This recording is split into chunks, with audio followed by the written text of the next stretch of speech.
Paalala po sa mga magulang, bantayang mabuti ang mga bata. Sa Tawi-Tawi, isang paslit ang natusok ng nail pusher sa dibdib habang naglalaro. Babala po, sensitibo ang mga larawan sa balitang ito ni Darlene Kai. Sa larawan at sa x-ray image, kita kung paano nakabaon sa kaliwang dibdib ng 1 taong gulang na batang lalaki sa Bungaw, Tawi-Tawi ang isang nail pusher, isang matalas na gamit sa paglilinis ng kuko. Sa salaysay ng magulang sa Integrated Provincial Health Office at Tawi-Tawi Provincial Hospital, aminado silang hindi nabantayan ng bata na nilalaro na pala noon ang nail pusher.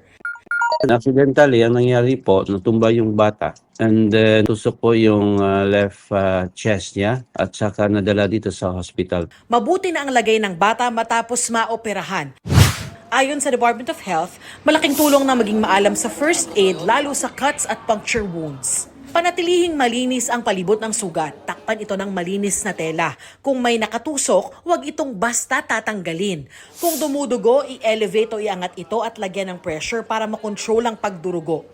Dapat ding magpaturok ng bakuna sa tetanus bilang pag-iingat sa posibleng impeksyon. Darlene Kai, nagbabalita para sa GMA Integrated News.